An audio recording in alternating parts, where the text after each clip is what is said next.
In the glittering ballrooms of Regency London, where fortunes were made and lost on the turn of a card, Lady Rosalind Ashford stood in her wedding gown, trembling. The Duke of Thornwick had arrived late to his own wedding, reeking of brandy and contempt. As the vicar pronounced them man and wife, the Duke leaned close and whispered words that would haunt her. "I vow to make you a wealthy widow within the year, madam. Do not grow attached to this charade." His eyes, cold as winter frost, promised nothing but cruelty. What Rosalind could not know was that within 6 months those same eyes would beg her for mercy, for forgiveness, for life itself. If you are listening to this story, do not forget to click the like button, subscribe to the channel, and tell me in the comments from which part of the world you are hearing this story. I want to know how far it has travelled.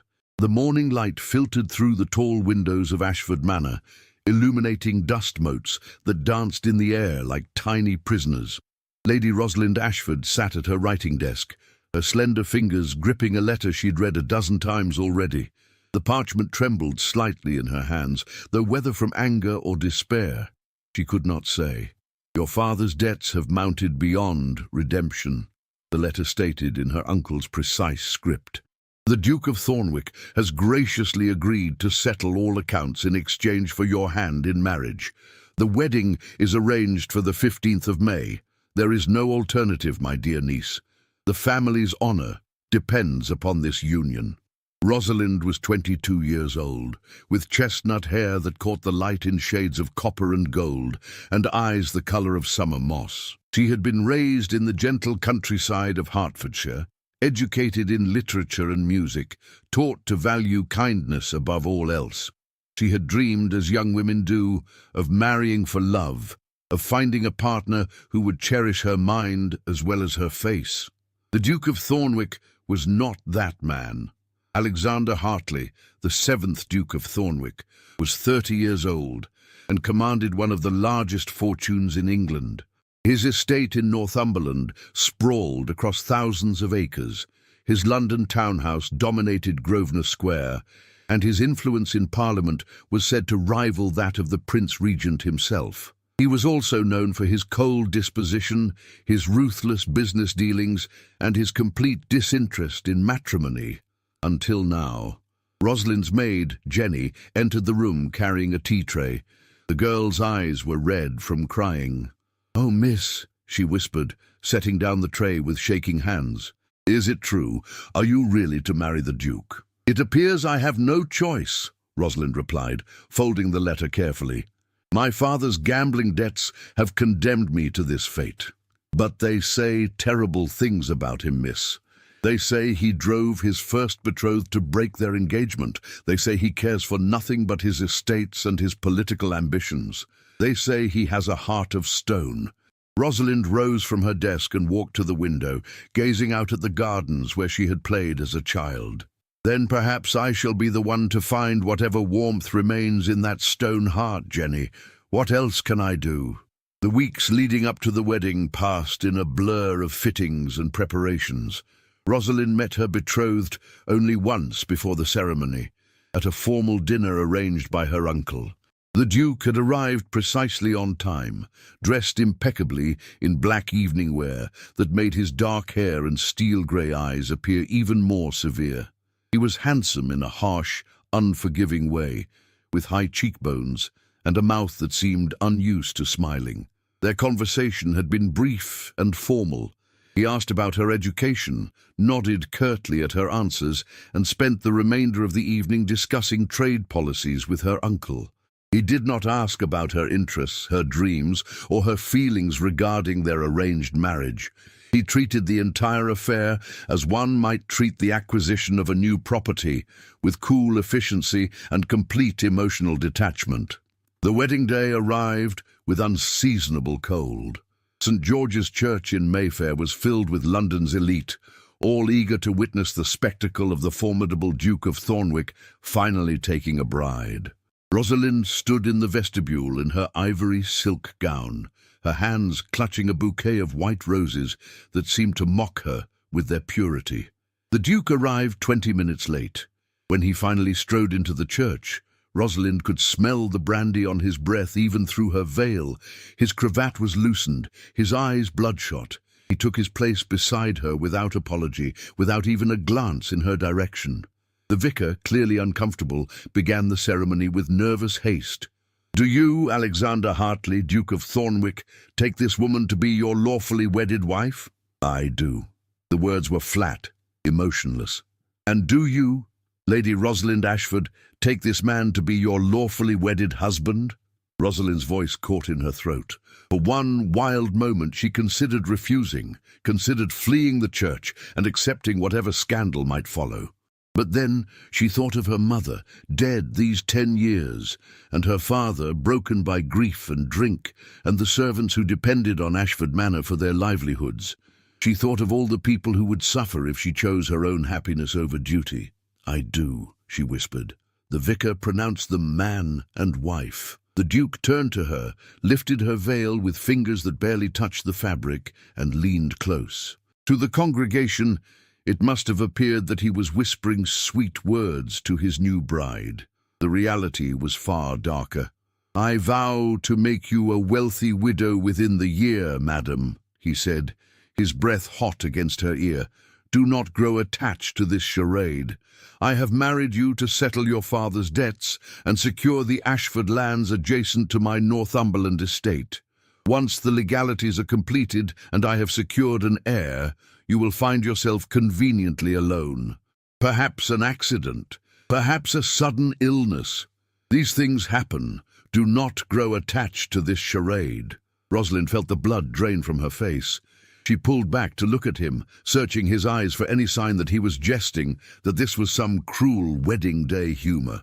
But his gaze was as cold and grey as a winter sea, utterly devoid of warmth or mercy. He did not kiss her. Instead, he offered his arm and led her down the aisle as the organ played and the congregation applauded. To all appearances, they were a handsome couple beginning their new life together. Only Rosalind knew the truth. She had not married a man, but a monster. The wedding breakfast was held at Thornwick House in Grosvenor Square. The Duke's London residence was as cold and austere as its master, all marble columns and dark panelling, with portraits of severe-looking ancestors glaring down from the walls. Rosalind moved through the reception in a daze, accepting congratulations from strangers who knew nothing of her terror. The Duke barely spoke to her throughout the entire affair. He stood near the windows with a group of gentlemen, discussing matters of estate and politics, while Rosalind endured the knowing glances and whispered comments of the ladies present. She heard fragments of their conversations. Poor girl, she looks terrified. And well, what did she expect, marrying Thornwick?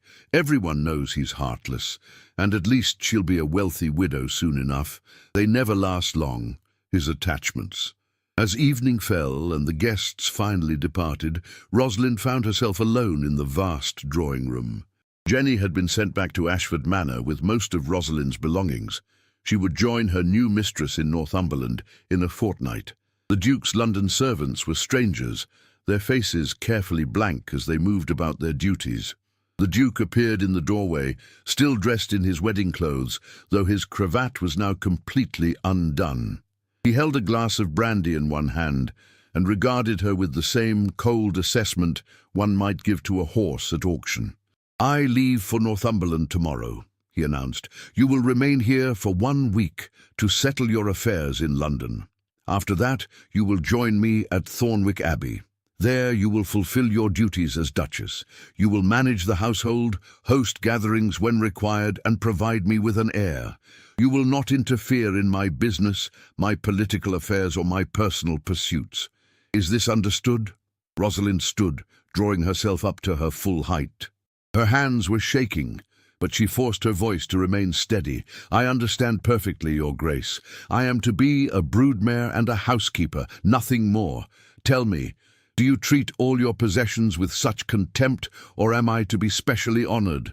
For a moment something flickered in his eyes, surprise, perhaps, or anger, but it vanished as quickly as it had appeared. "I see you have spirit," he said flatly. "That will make this more entertaining at least. Break it if you wish, rail against your fate, weep and wail. It matters not to me. You are the Duchess of Thornwick now, bound to me by law and God, and I promise you, madam, you will not enjoy a long tenure in that position." He drained his glass, set it on a side table, and left the room without another word.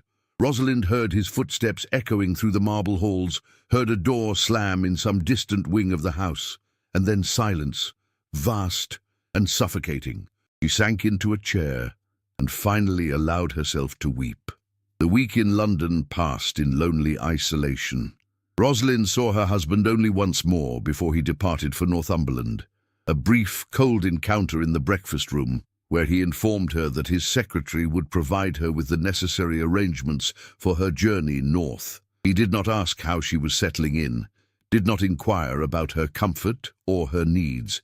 He simply delivered his instructions and departed.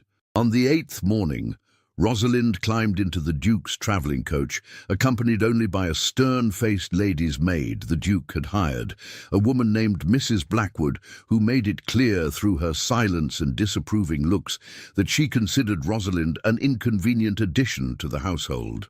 The journey to Northumberland took 4 days. As they travelled farther from London, the landscape grew wilder and more beautiful. Rolling hills gave way to rugged moorland.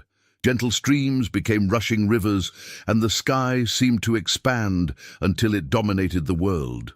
Rosalind found herself drawn to the harsh beauty of the north, so different from the gentle countryside of her childhood. Thornwick Abbey rose from the moors like a stone sentinel. It was a massive structure, built of grey granite, that seemed to absorb rather than reflect light. Ancient towers reached toward the sky, their battlements crowned with crows that called out harsh warnings as the coach approached. The gardens surrounding the abbey were formal and severe, all geometric precision, with no room for wildness or joy. The Duke was not there to greet her. Instead, she was met by Mr. Pemberton, the estate steward, a man of perhaps 50 years with greying hair and kind eyes that seemed apologetic. "Welcome to Thornwick Abbey, Your Grace," he said, bowing. "His Grace has asked me to see to your accommodation and to inform you that he is currently overseeing estate matters in the Northern Holdings. He will return in 3 days' time." Rosalind was shown to her chambers, a vast suite of rooms in the east wing that were as cold and unwelcoming as the rest of the abbey. The furniture was heavy and dark, the draperies of oppressive burgundy, and the air smelled of must and neglect. It was clear that no duchess had occupied these rooms for many years. The late Duke's mother was the last to use these apartments, Mrs. Blackwood informed her coldly. "She died 20 years ago. His Grace's father never remarried, and His Grace himself has had no use for these rooms until now." "Until he needed to warehouse his unwanted bride," Rosalind murmured. Mrs. Blackwood's expression remained impassive. "Will you require anything else, Your Grace?" "Only some warmth, Mrs. Blackwood.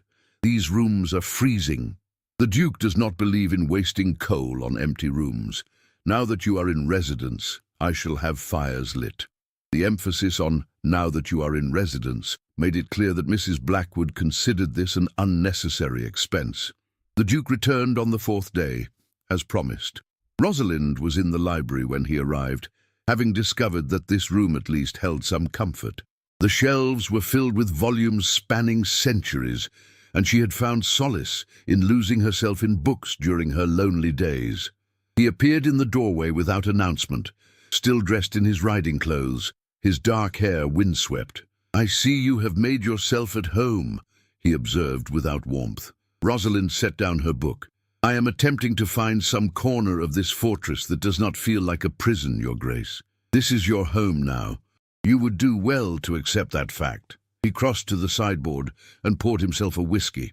"I trust Pemberton has explained your duties. He has been far more courteous than you deserve him to be." The Duke turned to her, his grey eyes narrowing. "Watch your tongue, madam. I will not tolerate insolence." "And I will not tolerate being treated as though I am less than human," Rosalind shot back, rising from her chair. "You may have purchased me with my father's debts, but you do not own my spirit or my dignity."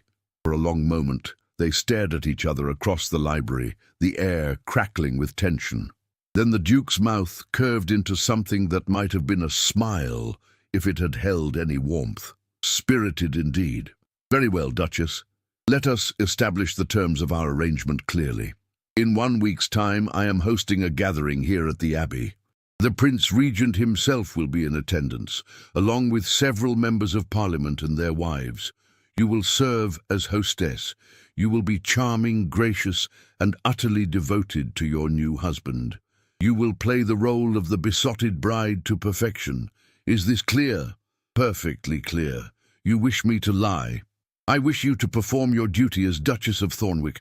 What you call it is immaterial to me. He drained his whiskey and left the library. Rosalind sank back into her chair, her hands trembling. She had never felt so alone, so trapped, so utterly without hope. The week passed in a flurry of preparations. Despite her misery, Rosalind threw herself into the task of organizing the gathering. She met with the cook, reviewed the menus, inspected the guest chambers, and oversaw the cleaning and decoration of the public rooms. If she was to play the role of Duchess, she would play it well, if only to prove to her cold husband that she was more capable than he believed. Mr. Pemberton proved to be an invaluable ally. Unlike Mrs. Blackwood and the other senior servants, who clearly took their cues from the Duke's coldness, Pemberton treated Rosalind with genuine respect and kindness. "You're doing wonderfully, Your Grace," he told her one afternoon, as they reviewed the sleeping arrangements for the guests.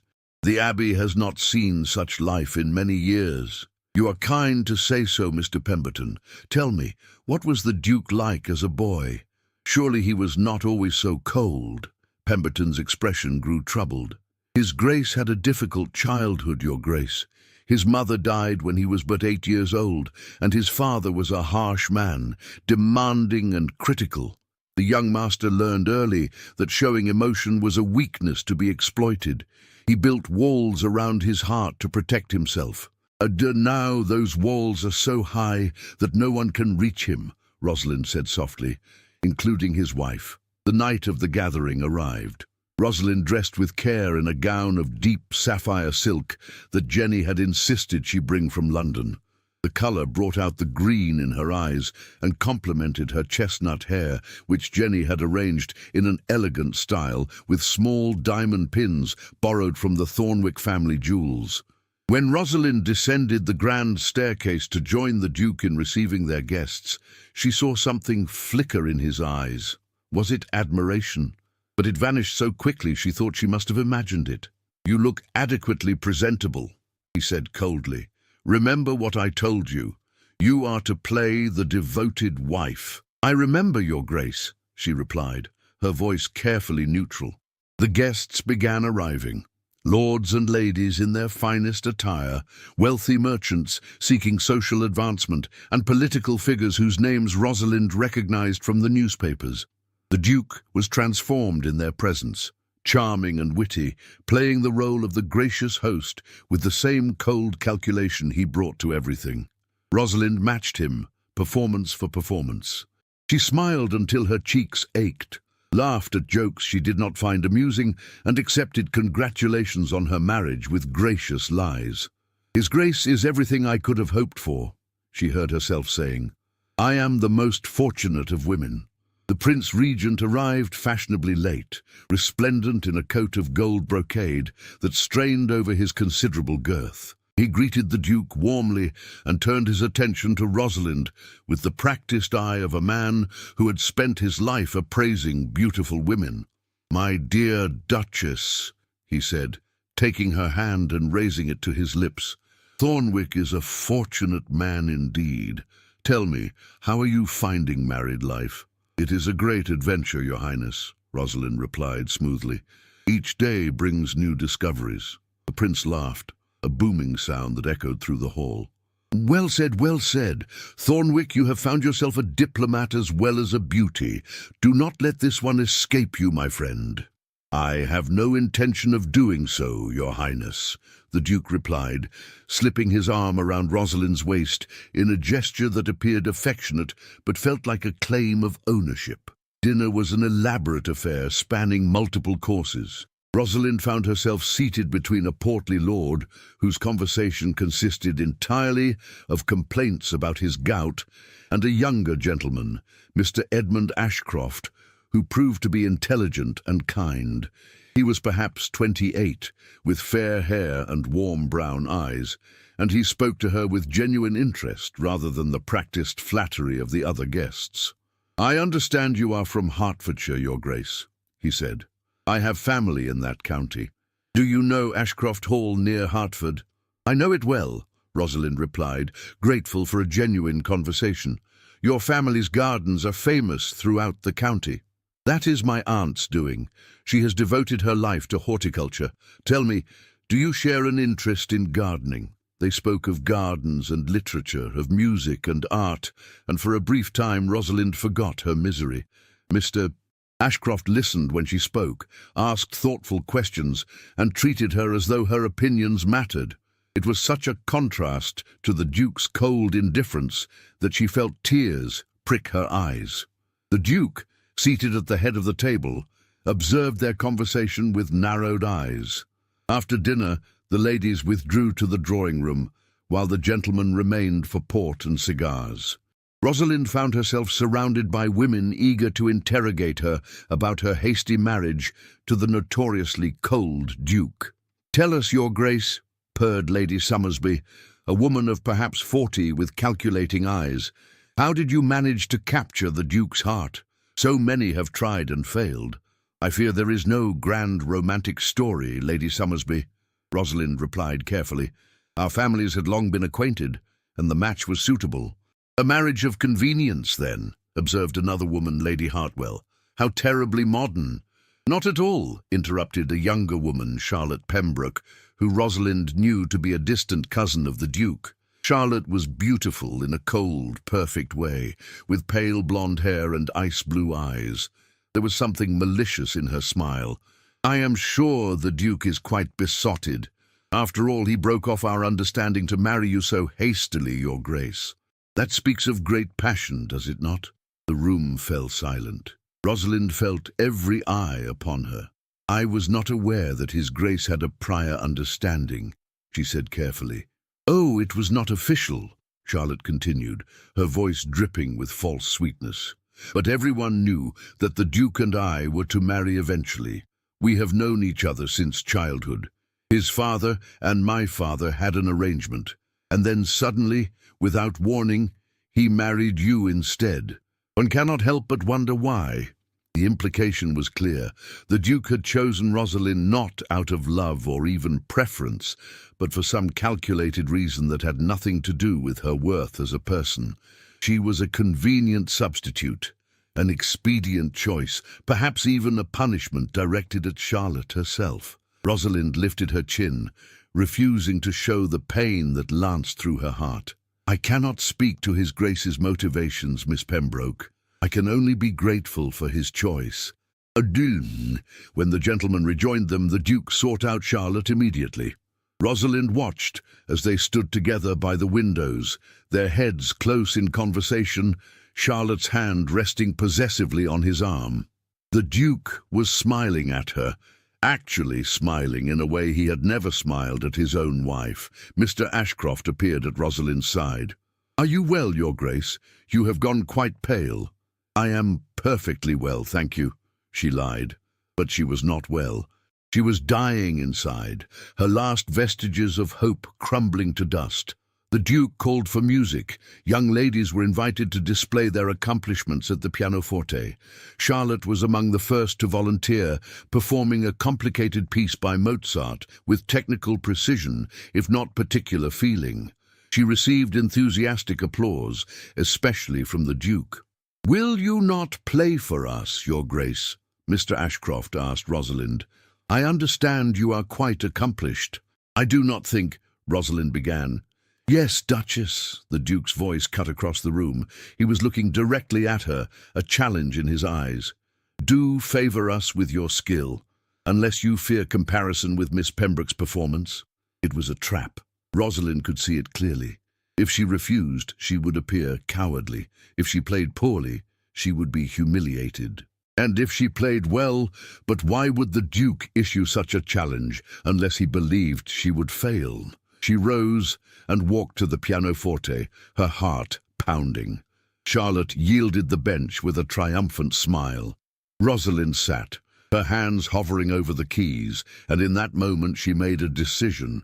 If she was to be humiliated, let it be on her own terms.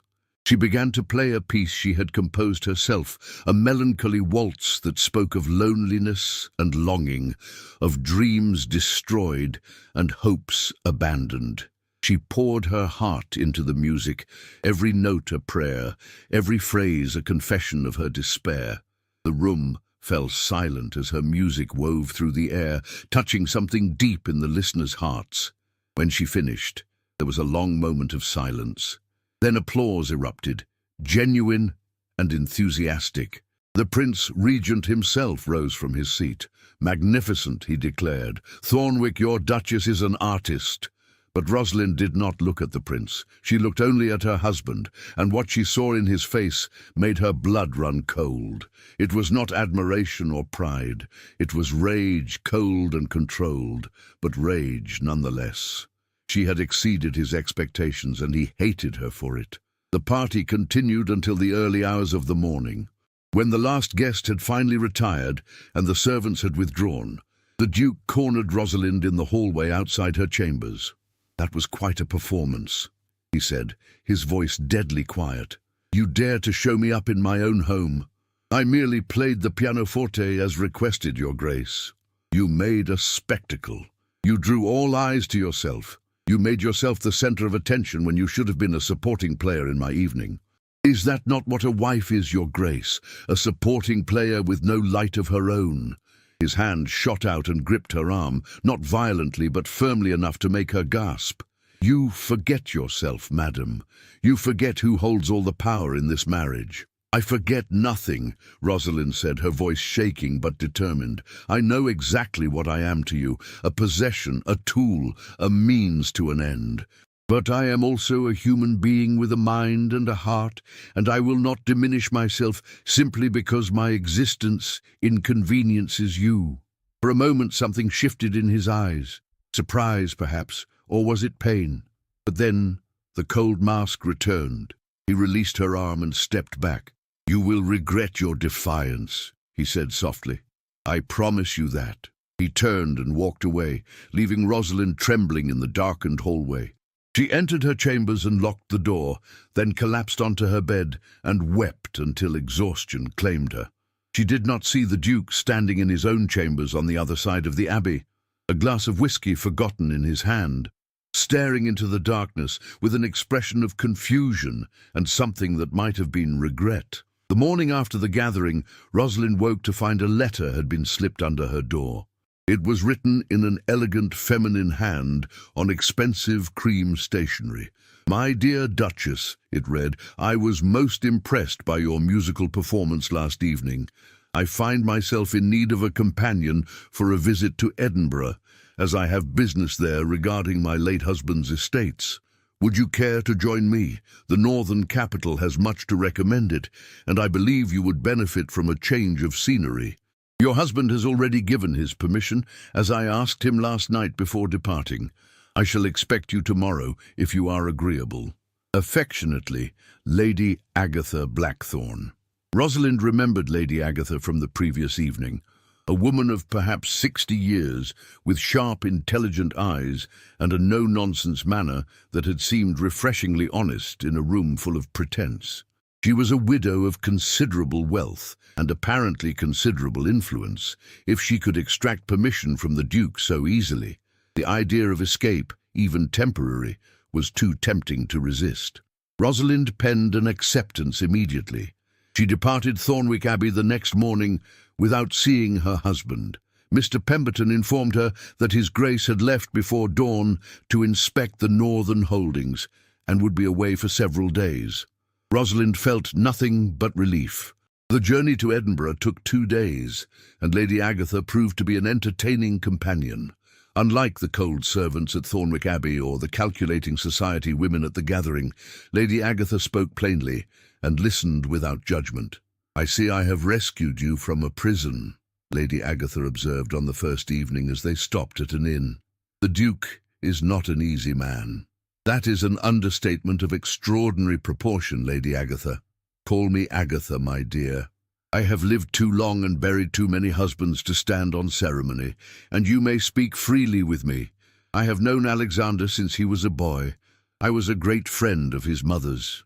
"Then perhaps you can tell me if there is any hope of reaching him," Rosalind said quietly, "or if I am doomed to spend my life married to a man who despises me."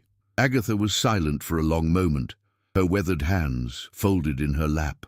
"Alexander's mother, Catherine, was the kindest woman I ever knew. She loved her son with a devotion that was beautiful to witness. When she died of a fever, Alexander was 8 years old. His father, the 6th Duke, was a cold and brutal man who believed emotion was weakness. He forbade Alexander from crying, from speaking of his mother, from showing any grief whatsoever. The boy who had been bright and laughing became cold and withdrawn. He learned to survive by becoming what his father demanded: hard, calculating, and utterly without sentiment. "That is a tragedy," Rosalind said softly, "but it does not excuse his cruelty to me." "No, it does not, but it may explain it. Alexander has spent his entire life building walls to protect himself from hurt. Now he has taken a wife, and those walls are being tested. He does not know how to be vulnerable, how to trust, how to love, and so he lashes out, trying to drive you away before you can hurt him. He has vowed to make me a widow within the year," Rosalind confessed, the words spilling out before she could stop them. "He told me on our wedding day that he married me only to settle debts and acquire land, that once he has an heir, I will meet with some convenient accident." Agatha's eyes flashed with anger. "That boy is a greater fool than I thought. Did he truly say such a thing?" "He did, and he has shown me nothing but contempt and coldness since." "Then we must change his mind," Agatha said firmly. "A man can build walls, but walls can be dismantled stone by stone. You must show him that you are not a threat, but an ally. You must prove that you will not abandon him as his mother did, nor break him as his father tried to do."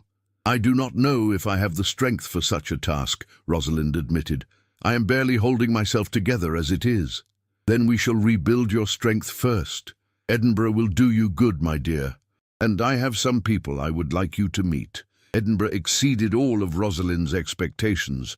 The city rose dramatically from volcanic hills, its castle commanding the skyline like a crown. The new town, built in the previous century, was a marvel of Georgian architecture, all elegant crescents and spacious squares. And the people, the Scottish people, were warm and direct, in a way that the stilted London society would never be. Lady Agatha's business took them to the home of a prominent physician, Dr. James Murray, who was settling some matters regarding property the late Lord Blackthorne had owned in the city. Dr. Murray was perhaps 35, with dark hair touched with grey at the temples and keen blue eyes that seemed to see more than most people revealed. "Lady Agatha," he greeted them warmly.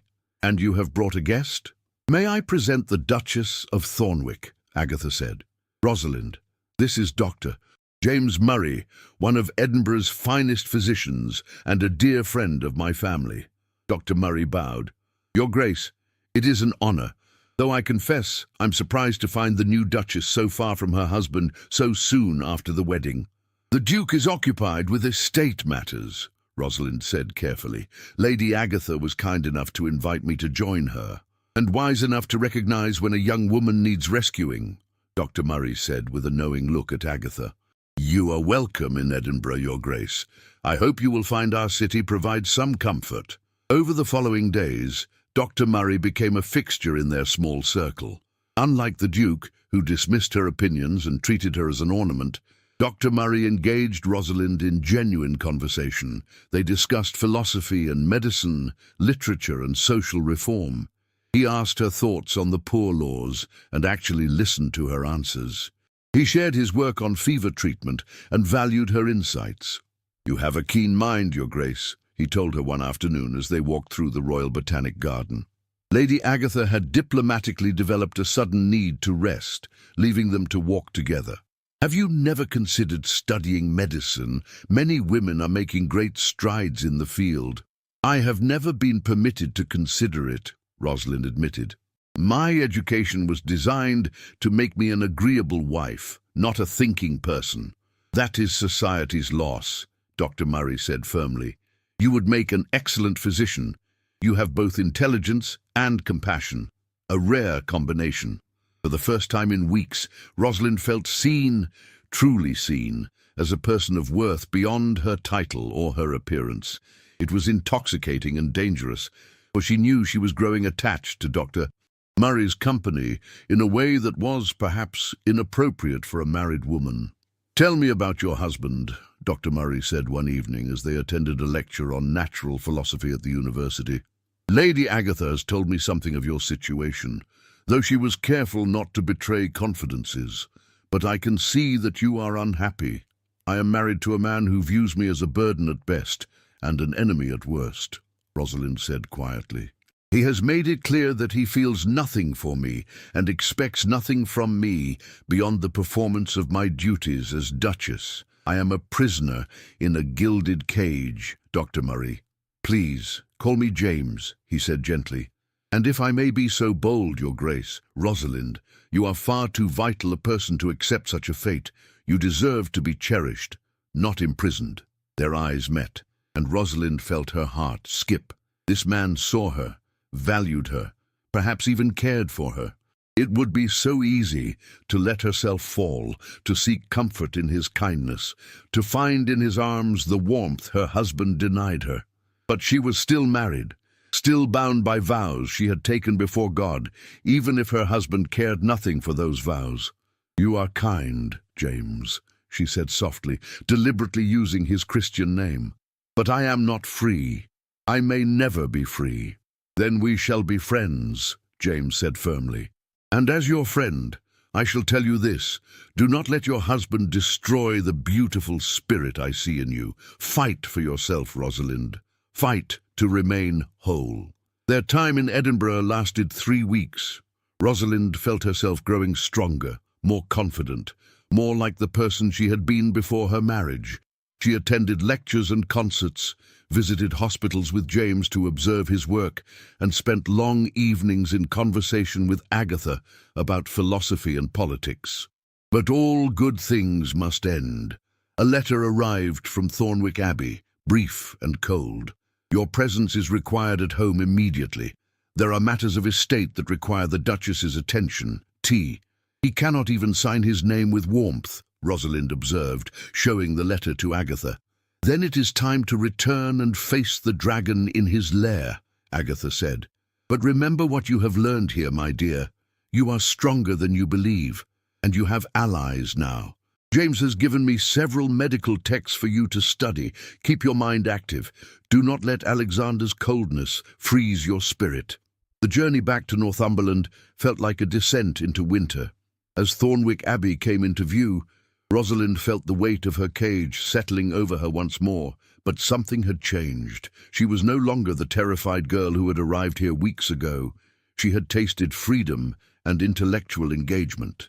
She had been reminded that she was a person of worth. She would not surrender easily. The Duke was waiting for her in the library. He looked haggard, with shadows under his eyes and a tightness around his mouth that spoke of stress. For a moment, Rosalind almost felt concern for him. Then he spoke, and the moment passed. "You have been gone for 3 weeks," he said coldly, "without informing me of your plans. Lady Agatha informed me that she had your permission. For a week, not 3. I have had to manage household matters that should have been your responsibility. I apologize, Your Grace. I was not aware there was a time limit on the permission you gave." He studied her intently, and she saw surprise in his eyes.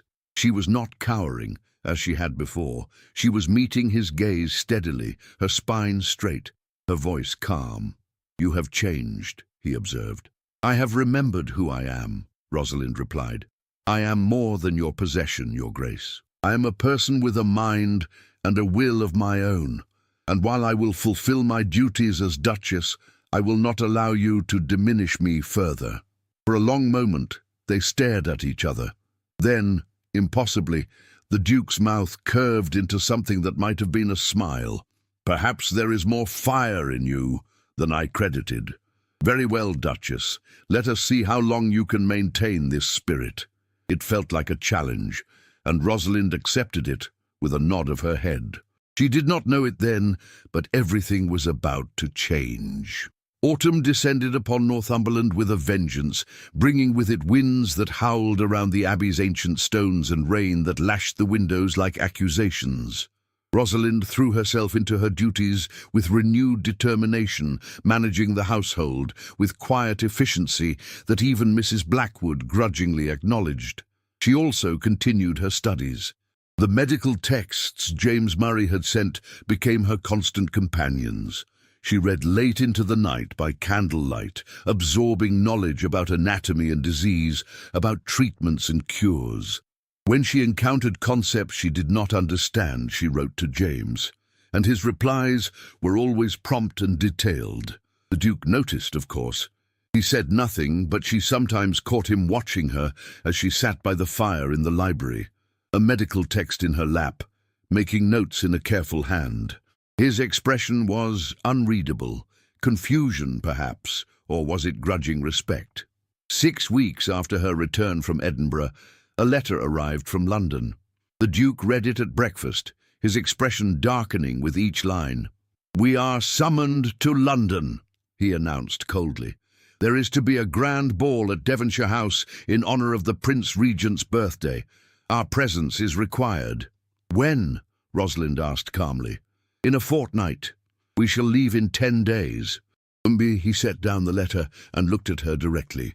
"You will need appropriate gowns. I have arranged for a modiste from London to travel here with fashion plates and fabrics. You will meet with her and select what is necessary." "That is very generous, Your Grace." "It is practical. The Duchess of Thornwick cannot appear in society looking like a country mouse. Your appearance reflects upon my standing." Of course, it was never about her comfort or pleasure. Always about his reputation, his standing, his needs.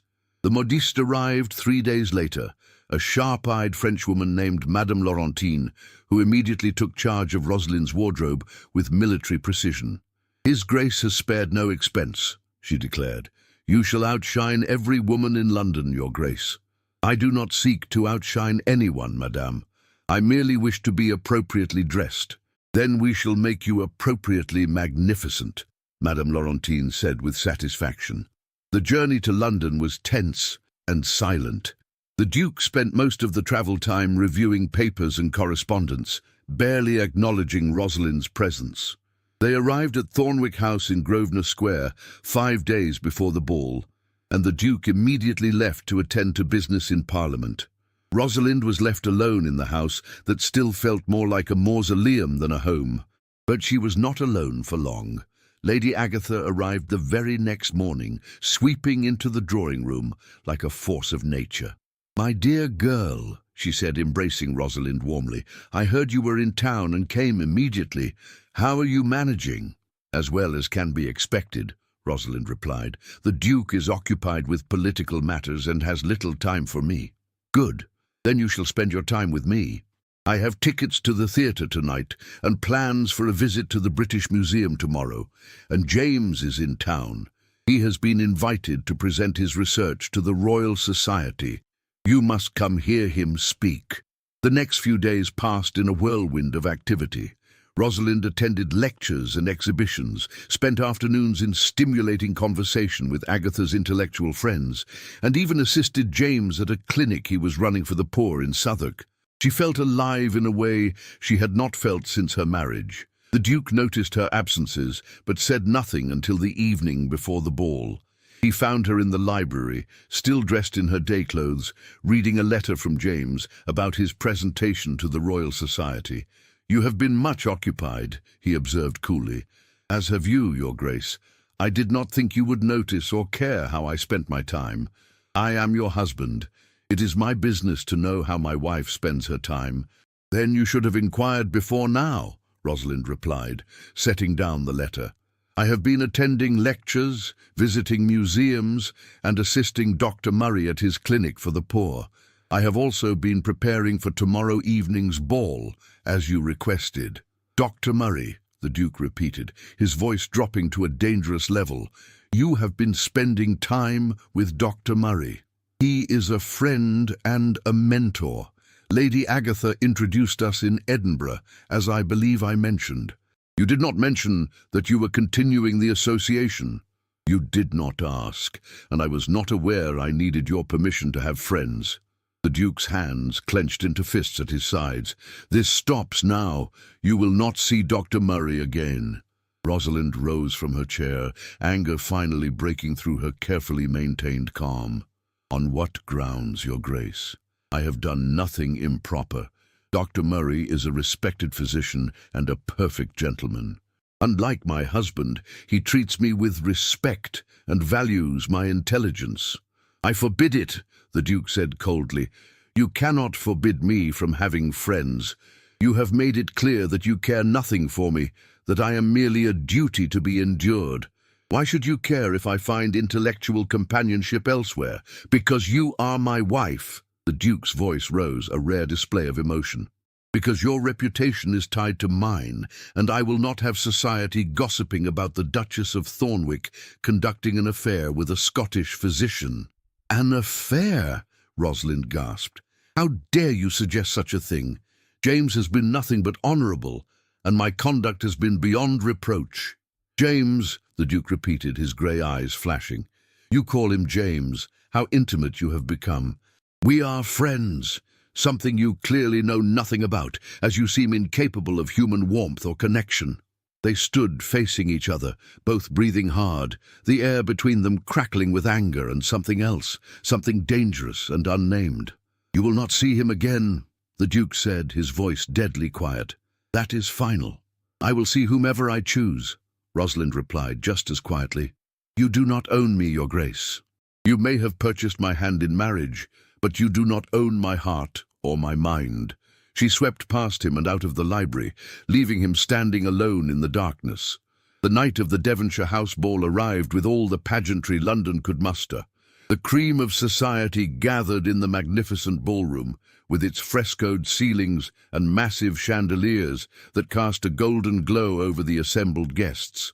Rosalind descended from the carriage in a gown of deep emerald silk that Madame Laurentine had declared perfection itself. The bodice was cut in the latest fashion, the skirt fell in elegant folds, and emeralds from the Thornwick collection glittered at her throat and ears. Jenny had arranged her hair in an intricate style that left her neck and shoulders bare, and had added a delicate diamond tiara. She looked, she knew, like a duchess, and for the first time since her marriage, she felt like one. The Duke offered his arm in silence. He was handsome in his black evening clothes, his dark hair carefully styled, his grey eyes unreadable. They had not spoken since their argument the previous evening. As they entered the ballroom, heads turned. Whispers followed them like a wave. "The Duke and Duchess of Thornwick," the announcement rang out, and they descended the stairs together into the glittering assembly. Charlotte Pembroke was there, resplendent in white silk that emphasized her pale beauty. She watched their entrance with narrowed eyes, and when the Duke led Rosalind to the receiving line to greet their hosts, Charlotte positioned herself strategically nearby. "Your Grace," she purred, curtsying to Rosalind with exaggerated deference. "How lovely you look, quite transformed from the frightened girl at Thornwick Abbey." "Miss Pembroke," Rosalind replied coolly. "How delightful to see you again." "I understand you have been much in the company of Lady Agatha Blackthorne," Charlotte continued, "and her protégé, Dr. Murray. How fascinating that a duchess would concern herself with medicine." The implication was clear. Rosalind was behaving inappropriately, perhaps even scandalously. Several nearby guests leaned closer, eager to hear the exchange. "I find the advancement of medical knowledge to be a worthy pursuit," Rosalind replied calmly. "Dr. Murray's work has the potential to save countless lives. I am honored to support it in whatever small way I can." "How very Unconventional, Charlotte said with a knowing smile. But then, everything about your marriage has been unconventional, has it not? Before Rosalind could respond, a familiar voice cut through the tension. Miss Pembroke, still spreading poison, I see. Some things never change. Lady Agatha appeared at Rosalind's side, resplendent in burgundy velvet, her eyes sharp with warning. Behind her stood James Murray, handsome in formal evening wear, his expression carefully neutral. Lady Agatha, Charlotte said, her smile slipping. And Dr. Murray, what a surprise to find you in such elevated company.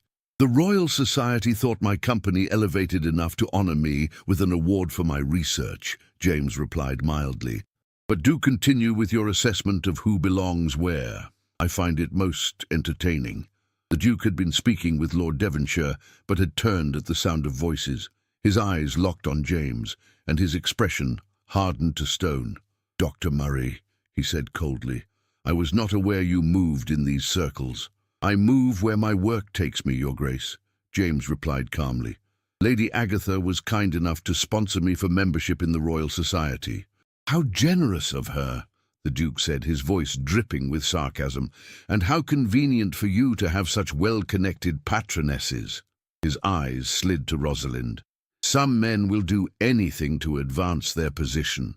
The insult was clear, and James's expression hardened. If you are implying... I am implying nothing, the Duke interrupted.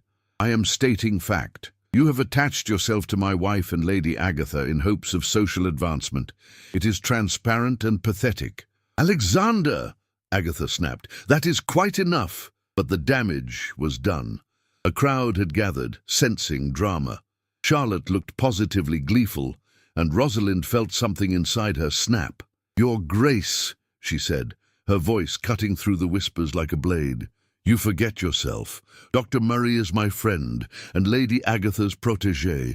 He has earned his position through merit and hard work, concepts you apparently find difficult to understand, as you inherited yours through the accident of birth. The ballroom fell silent.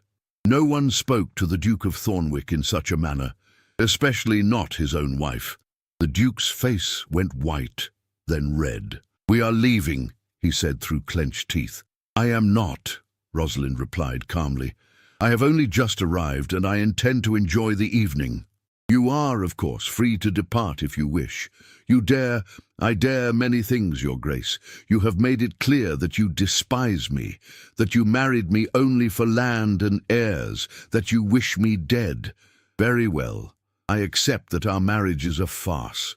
But I will not accept being humiliated in public while you insult my friends. Either treat me with the respect due to your Duchess, or leave me in peace to find what little happiness I can with people who actually value my existence. The silence was absolute. The Prince Regent himself had turned to watch the drama unfold, and into that silence James Murray spoke, his voice clear and firm. Your Grace, he said, addressing Rosalind, not the Duke. Would you honor me with the next dance? It was a gauntlet thrown, a challenge issued. If Rosalind accepted, she would be openly defying her husband in front of all London society. If she refused, she would be backing down, accepting defeat.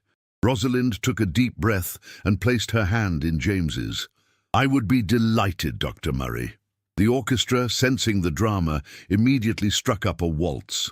James led Rosalind onto the floor, and they began to dance.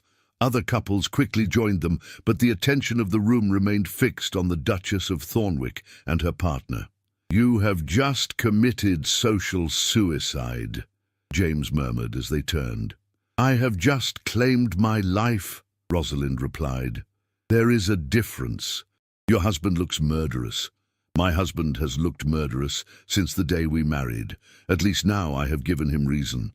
As they danced, Rosalind was aware of the Duke standing at the edge of the ballroom, his fists clenched, his face a mask of fury.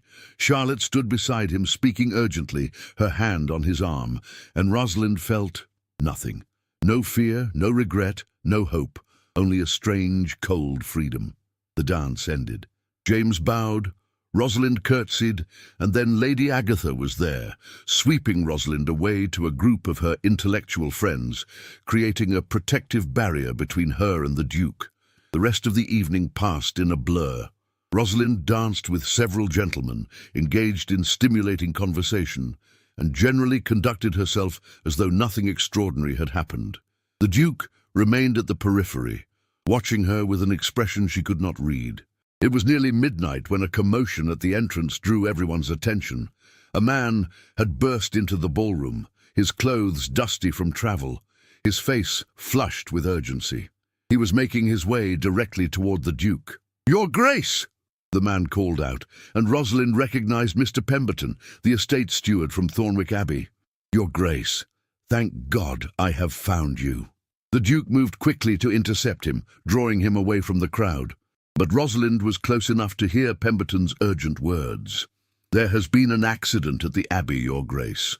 The North Tower. The stones gave way. Several workers were injured and—" He hesitated, glancing at Rosalind. "Your cousin, Miss Pembroke's brother, was supervising the repairs. He fell. He is gravely injured, Your Grace. The local physician says there is little hope." The Duke's face went ashen. "Edmund Pembroke?" "Yes, Your Grace. They have taken him to the Abbey. But he needs help, immediate help.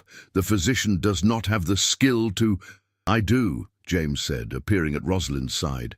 He had heard everything. "I can help him. If we leave now, we might reach him in time." The Duke turned to look at James, and for the first time since Rosalind had known him, she saw genuine fear in his eyes. "You would help?" he asked, his voice raw.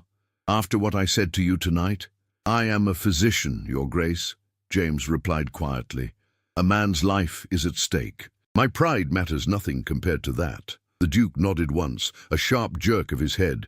Then he turned to Rosalind. "We must leave, now." "Of course," Rosalind said immediately. Whatever anger lay between them, whatever wounds remained unhealed, in this moment none of it mattered. A man was dying.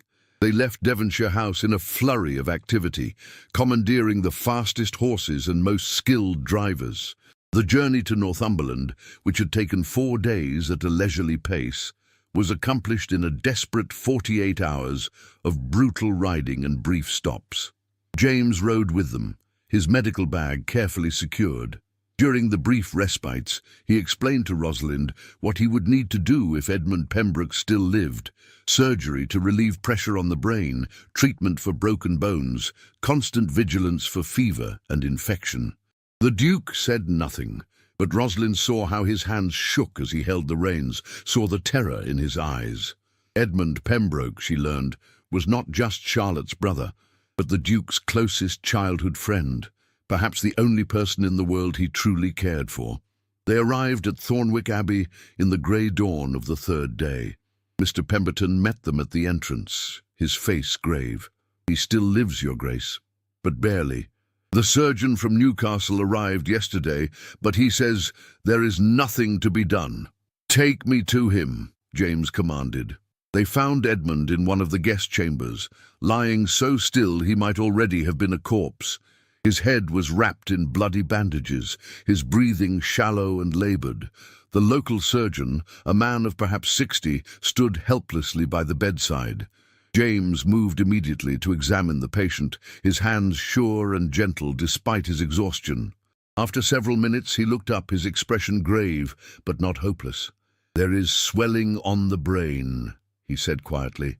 "I must relieve the pressure, or he will certainly die. But the surgery is dangerous.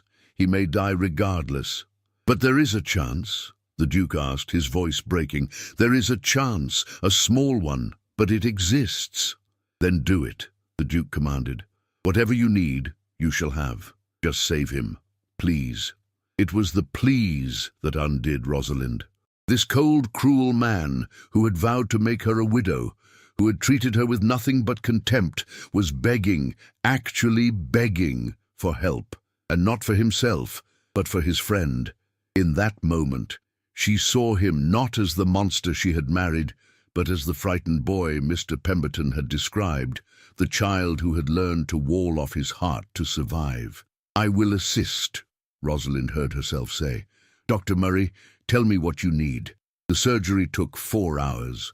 Rosalind stood at James's side throughout, her hands steady as she passed instruments, held lamps, and assisted as he worked with careful precision to save Edmund Pembroke's life. The Duke remained in the room, standing against the far wall, his face a mask of controlled terror as he watched his closest friend hover between life and death. When it was finally done, James stepped back, exhaustion evident in every line of his body. "The pressure has been relieved," he said quietly. "Whether he will wake, whether there will be lasting damage, these things only time will tell, but I have done all I can." "Will he live?" the Duke asked, his voice hoarse. "If infection does not set in, if the swelling does not return, if he survives the next 48 hours, then yes, he may live, but it will require constant vigilance. Someone must watch him every moment, monitor his breathing, his pulse, watch for signs of fever or distress." "I will do it," the Duke said immediately. "No, Your Grace," Rosalind said firmly. "You are exhausted from the journey. You will be no good to him if you collapse. I will take the first watch. Dr. Murray will rest and then relieve me. You must rest as well." For a moment she thought he would argue, but then he nodded, his resistance crumbling. "Wake me if anything changes, anything at all." He left the room like a man walking in a dream. James turned to Rosalind, his expression filled with admiration. "You were magnificent," he said softly. "You have the hands and the heart of a healer." "I learned from the best," Rosalind replied with a weary smile. "Now go rest, James. You have saved a life today. That is no small thing." After James departed, Rosalind settled into a chair beside Edmund's bed. She held his wrist, monitoring his pulse as James had taught her, and watched the steady rise and fall of his chest. Every few minutes she checked the bandages for fresh bleeding, felt his forehead for signs of fever, and noted his responses in a journal James had left. The hours crept by. Dawn light filtered through the windows, then full morning. Servants came and went with hot water and fresh bandages, with tea and food that Rosalind barely touched. She remained at her post, determined that Edmund Pembroke would not die on her watch. It was mid-afternoon when the Duke returned. He looked somewhat restored by rest and clean clothes, but his eyes went immediately to his friend's still form. "How is he?" he asked quietly. "Stable. His pulse is strong, his breathing steady. No signs of fever yet." The Duke pulled a chair up beside hers and sat down heavily. For a long moment they sat in silence, watching Edmund together. "He is all I have left," the Duke said suddenly, his voice barely above a whisper. "Everyone else I've ever cared for has left. My mother died. My father made my life a hell. Edmund was the only one who remained constant, who saw the boy beneath the armor I had built. He is my brother in all but blood." Rosalind said nothing, sensing that he needed to speak more than he needed a response. "When I married you, I told myself I was being practical, strategic, that marriage was a business arrangement, nothing more. I vowed to feel nothing for you, to keep you at a distance, because distance is safety, caring is danger, loving is disaster." He turned to look at her for the first time, and she saw tears in his eyes. "But you would not remain distant. You insisted on being a person, on having thoughts and feelings and intelligence that demanded to be acknowledged. And I hated you for it, because you were making me feel things I had sworn never to feel again. Every time you stood up to me, every time you showed strength or courage, you chipped away at my walls, and I lashed out because I was terrified." "Terrified of what?" Rosalind asked gently. "Of loving you," he said simply, "and then losing you, as I have lost everyone I have ever loved." The confession hung in the air between them, raw and honest. Rosalind felt tears sting her own eyes. "So you decided to make me hate you first," she said slowly, understanding dawning, "to push me away before I could hurt you." "Yes, but I was a fool, because in pushing you away I hurt you deliberately and deeply. I said and did unforgivable things. And when I saw you dancing with Dr. Murray, laughing and alive in a way you never were with me, I realized what I had destroyed, the possibility of something real, something worth having. He reached out and took her hand, the first gentle touch he had ever given her. "I do not deserve your forgiveness, Rosalind. I do not deserve another chance. But if Edmund lives, if he lives because Dr. Murray came to help despite my cruelty, if he lives because you stood by my side during the surgery, then perhaps I can learn to be a better man, the man you deserve." Rosalind looked at their joined hands, felt the warmth of his skin against hers. This was what she had longed for since their wedding day: genuine connection, honest emotion, the possibility of something more than cold duty. But trust, once broken, was not so easily repaired. "I do not know if I can forgive you," she said quietly. "You told me you would make me a widow. You treated me with contempt and cruelty. You questioned my honor and insulted my friends. These are not small wounds, Alexander." "I know," he said, and she noticed that he did not recoil at her use of his Christian name. "I know I have been a monster, but I am asking for a chance to change, not forgiveness, not absolution, just a chance." Before Rosalind could respond, Edmund stirred. It was a small movement, barely noticeable, but they both saw it. His fingers twitched, his eyelids fluttered. "Edmund," the Duke said urgently, leaning forward. "Edmund, can you hear me?" Slowly, painfully, Edmund's eyes opened. He stared up at them in confusion, his lips moving soundlessly. "Do not try to speak," Rosalind said gently. "You have been injured, but you are safe now. Dr. Murray performed surgery, and you are going to recover." Edmund's eyes found the Duke's face, and something like a smile touched his lips. "Always dramatic." "Alexander," he whispered. The Duke laughed, a sound of pure relief, and tears ran unashamedly down his face. "You stubborn fool, you could have died. Not done annoying you." "Yet," Edmund managed, and then his eyes closed again, but this time in natural sleep rather than unconsciousness. James appeared in the doorway, drawn by the sound of voices. He examined Edmund quickly, then nodded with satisfaction. "He has turned the corner. He will live." The Duke rose and extended his hand to James. "Dr. Murray, you have my profound gratitude and my deepest apology. I was inexcusably rude to you, and you responded by saving my dearest friend's life. I am in your debt." James shook his hand. "No debt, Your Grace. I did what any physician would do, but I will accept your apology and hope that we may start anew. Consider it done, and if there is anything I can ever do to assist your work, you have only to ask." Over the following days, Edmund continued to improve. He remained weak and often confused, but he was alive and growing stronger. James stayed at the Abbey to oversee his recovery, and Rosalind found herself working alongside him, learning more with each passing day. The Duke watched them work together, but the jealousy and anger that had characterized his earlier observations was gone. Instead, there was something like respect in his eyes, and perhaps even admiration. One evening, as Rosalind sat reading in the library, the Duke appeared with 2 glasses of wine.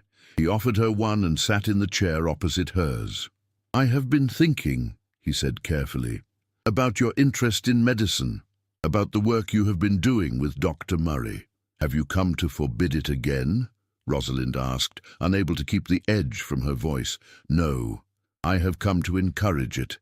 I was wrong to try to limit you, to try to shape you into some decorative object.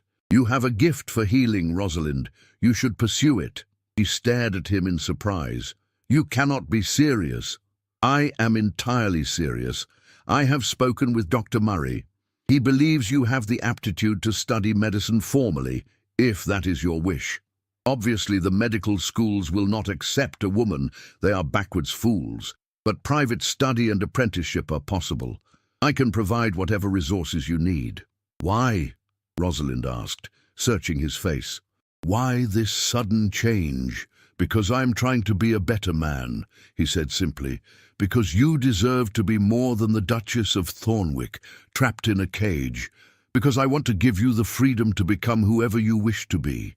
Even if that means I spend less time being your Duchess, even then, I will not lie to you, Rosalind. I do not know if what is between us can be repaired, but I would like to try. not as master and possession, but as partners, as equals. He set down his wineglass and stood. You need not answer now.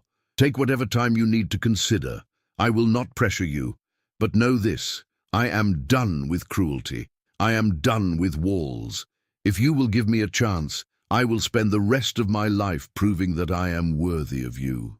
He left her alone in the library, and Rosalind sat for a long time, staring into the fire, her heart full of confusion and fragile hope. Charlotte Pembroke arrived 2 days later, having heard of her brother's accident. She swept into the Abbey in a cloud of perfume and false concern, her eyes immediately seeking the Duke. "Alexander," she cried dramatically, "I came as soon as I heard. My poor Edmund, is he—" "He's recovering well, thanks to Dr. Murray's skill," the Duke said formally. "You may see him, but briefly.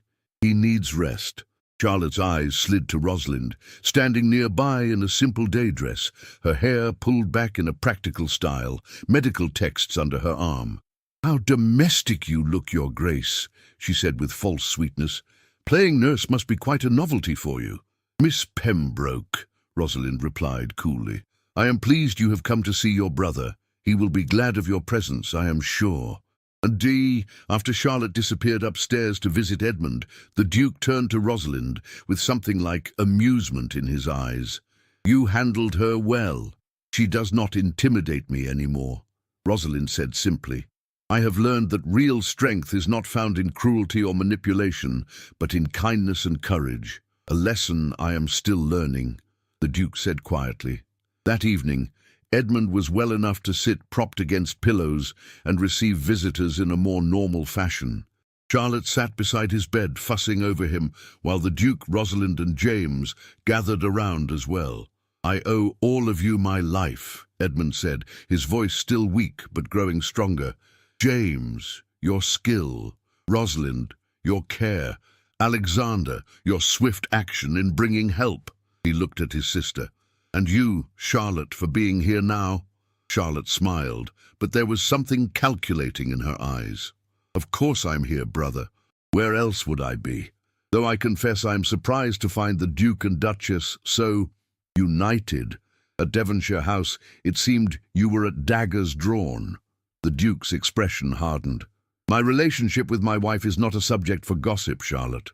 "Of course not. I merely observe that crisis can bring people together, or reveal them for what they truly are." "Charlotte," Edmund said warningly, but his sister continued. "Tell me, Your Grace," she addressed Rosalind, "has Alexander finally told you about our arrangement, about the vows he made to my father before he ever met you?" The room went very still. Rosalind felt ice forming in her chest. "What arrangement?" she asked quietly. The Duke stood abruptly. "Charlotte, that is enough. But surely your wife deserves to know the truth, Alexander. How you promised my father you would marry me, how our families had planned this for years, and then suddenly, without explanation, you broke that promise and married her instead. All London wondered why. I think your wife deserves to know." Rosalind looked at the Duke, saw the confirmation in his eyes, and felt her fragile hope crumble to ash. "Get out," the Duke said to Charlotte, his voice deadly quiet. "Get out of this house, now. I am only here to see my brother. Edmund is well cared for. You may visit him again when he is strong enough to travel to your father's estate. Until then, you are not welcome here." Charlotte rose with exaggerated dignity. "Very well. But the truth has been spoken. She knows now, Alexander. She knows you chose her only because I refused to be bullied into a marriage without love. I rejected you, and you married her out of spite." She swept from the room, leaving devastation in her wake. The silence that followed Charlotte's departure was absolute. Edmund had closed his eyes, exhausted by the confrontation. James looked between the Duke and Rosalind with concern, and Rosalind stood frozen, trying to process what she had just learned. "Is it true?" she asked finally, her voice barely above a whisper. "Did you promise to marry her first?" The Duke's face was ashen. "Yes, but not in the way she presented it. There was an understanding between our fathers, nothing formal, and when her father pressed for an official engagement, I went to Charlotte to propose. She refused me quite publicly at a ball the week before I met you. She said she would not marry a man incapable of love. So you married me to spite her? To prove you did not care about her rejection? No, I married you because... He stopped, struggling for words. I married you because my pride was wounded, yes. Because I needed to secure the Ashford lands, yes. But also because when I met you, I saw something I had not expected to see. Genuine goodness. You were terrified, but you faced your fate with courage. And some part of me, some part I had buried deep, recognized that you were worth more than Charlotte could ever be. But you told me on our wedding day that you would make me a widow. You vowed to destroy me. I was drunk and angry and cruel, the Duke said, his voice breaking. I lashed out at you because I was terrified of what I was feeling. Charlotte was right. I am incapable of love. Or I thought I was until you proved me wrong. Rosalind shook her head, tears streaming down her face. I cannot do this. I cannot trust you. Every time I begin to believe you might change, I learn some new betrayal, some new wound. Rosalind, please, no. She held up her hand. I need time. I need space. I cannot think clearly with you here. She turned to James. Dr. Murray, Edmund is well enough now that the local physician can manage his care with your guidance. I wonder if you might escort me back to Edinburgh. Lady Agatha has invited me to stay with her indefinitely, and I find I am in need of her wisdom. James glanced at the Duke, then nodded slowly. Of course, Your Grace, if that is your wish. It is, Rosalind said firmly. The Duke looked as though he had been struck. You are leaving me. I am taking time to consider what I want my life to be, Rosalind corrected. You gave me freedom to pursue my interests. I am accepting that offer. Whether I return to this marriage or not, that is something I will decide when I am ready. She left the room before he could respond, before she could see the devastation in his eyes and be swayed by it. 3 days later, Rosalind and James departed for Edinburgh. The Duke did not try to stop her, though she found a letter slipped under her door the morning of her departure. My dearest Rosalind, it read, I will not beg you to stay, for I have no right. I have damaged you too deeply to demand anything of you now. But know this, I am no longer the man who threatened you on our wedding day. Your courage, your strength, your refusal to be diminished. These things have changed me in ways I am only beginning to understand. Go to Edinburgh, study medicine with Dr. Murray, become the remarkable woman you were always meant to be. And if someday you find it in your heart to forgive me, I will spend the rest of my life making sure you never regret it. If not, I will let you go, though it destroys me. You owe me nothing, but I owe you everything. All my love, Alexander. Rosalind folded the letter carefully and placed it in her pocket. Then she climbed into the carriage and did not look back as they drove away from Thornwick Abbey.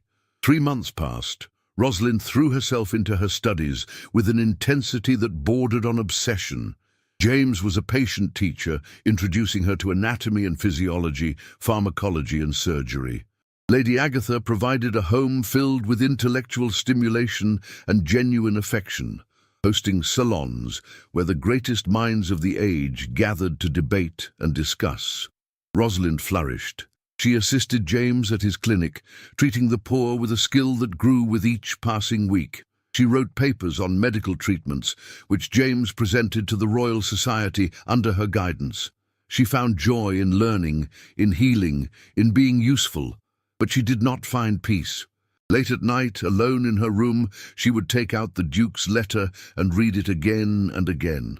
She thought about their last conversation, about the fear and longing she had seen in his eyes. She thought about how he had begged for help to save Edmund, how he had apologized to James, how he had offered her freedom when it must have cost him dearly. You are not happy, Lady Agatha observed one evening as they sat by the fire. You have everything you wanted, independence, intellectual pursuit, freedom, and yet you are not happy. I do not know what I want, Rosalind admitted. I thought I wanted freedom from my marriage. But now I have it, and I find myself wondering what might have been if I had stayed. You wonder if Alexander truly changed, or if it was merely a performance. Yes, and I wonder if I am a fool for even considering returning to him. Agatha was silent for a long moment. Then she said, "My dear, let me tell you something about love. It is not pretty or easy or safe. Love demands courage. It demands that we risk our hearts, knowing they may be broken. Alexander hurt you terribly, that is true, but he also recognized his cruelty and attempted to change. The question you must answer is this: do you believe that change was real? And if it was, are you willing to be brave enough to give him a second chance?" That night, Rosalind lay awake, staring at the ceiling, thinking about courage. She had been brave in standing up to the Duke, in claiming her independence, in pursuing her dreams. But was she brave enough to risk her heart again? The answer came to her just before dawn. She found James in his study the next morning. "I need to return to Northumberland," she said without preamble. He looked up from his papers, unsurprised. "I wondered when you would decide." "You think I am foolish." "I think you are following your heart. That is never foolish, though it is often terrifying." "Will you come with me? Not to stay, but just to, I do not know, for moral support?" James smiled. "Of course." "When do we leave?" They arrived at Thornwick Abbey on a grey afternoon in early spring. The moors were just beginning to show touches of green, the first tentative signs that winter was ending. The Duke was not at the Abbey. Mr. Pemberton informed them that His Grace was at the Northern Holdings, overseeing repairs to tenant cottages damaged by winter storms. "He has been different since you left, Your Grace," Pemberton said quietly. "Changed. He is with the tenants constantly, seeing to their welfare personally rather than through stewards. He has established a fund to assist those in need. He even asked me to inquire about bringing a physician to the estate permanently so the workers would have proper medical care." Rosalind felt something warm unfurl in her chest. "How far to the Northern Holdings?" "About 2 hours' ride, Your Grace." "Then we ride."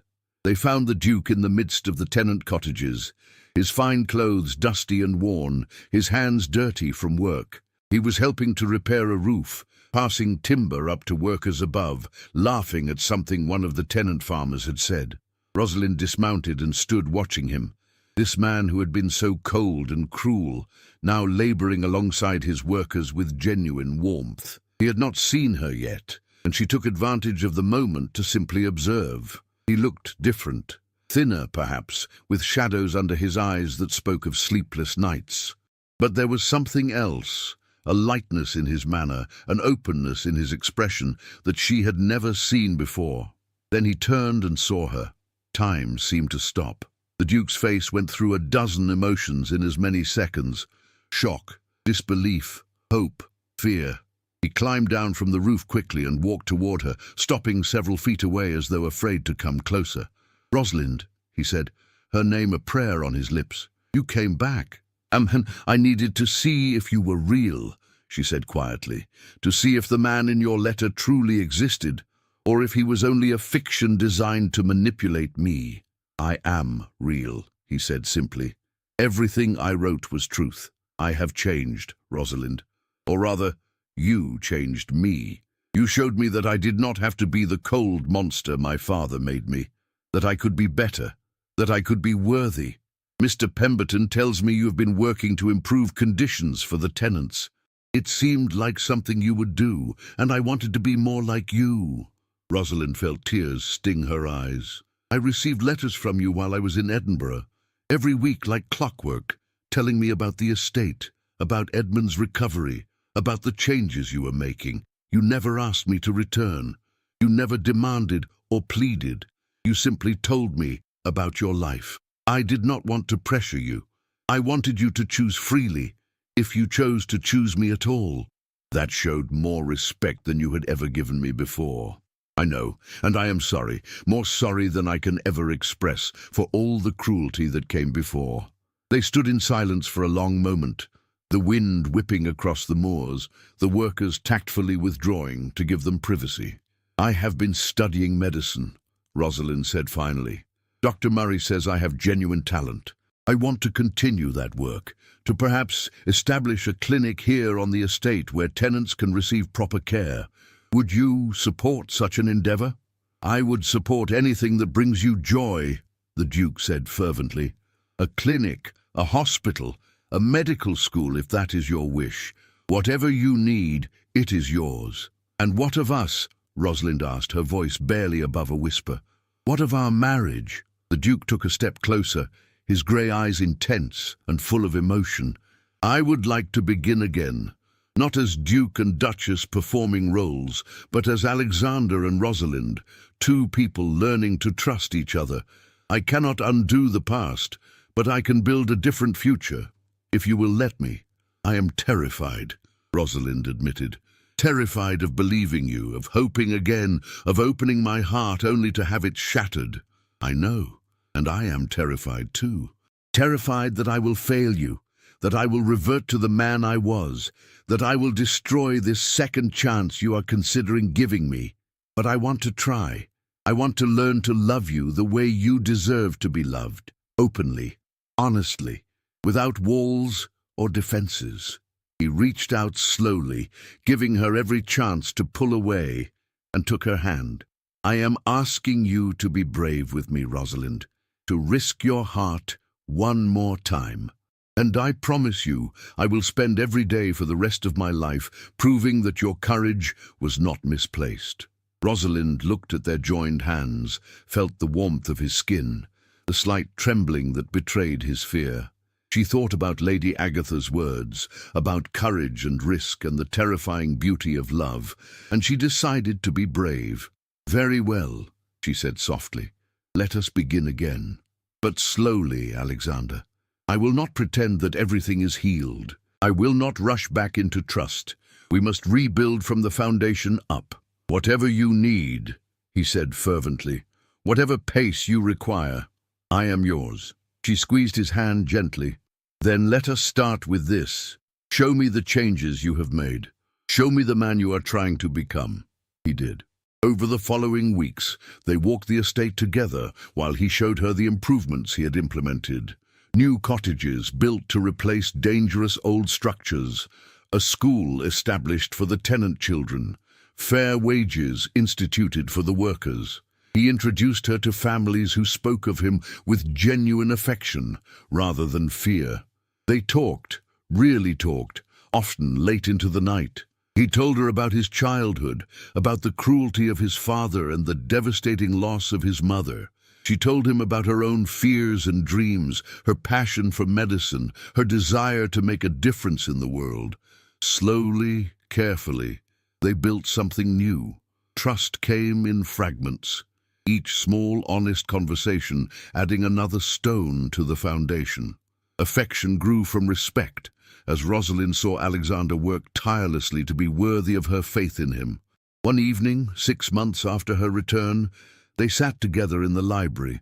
Alexander was reading reports, while Rosalind studied a medical text. It was comfortable, companionable, the kind of quiet domestic scene she had once dreamed of, but never thought to have. Rosalind, Alexander said suddenly, setting down his papers. There is something I have never said to you, something I should have said long ago. She looked up from her book, her heart beginning to race. I love you, he said simply. Not as a possession or a duty, but as a partner and an equal. You are the bravest, most intelligent, most remarkable woman I have ever known. And every day I wake grateful that you chose to give me another chance, to believe that I could change. I love you, and I will spend the rest of my life trying to deserve that love in return. Tears spilled down Rosalind's cheeks. She set aside her book and crossed to where he sat, then did something she had never done before. She kissed him. It was gentle and tentative, a first kiss, despite the fact that they had been married nearly 2 years, and it felt like a beginning, like a promise of all the days yet to come.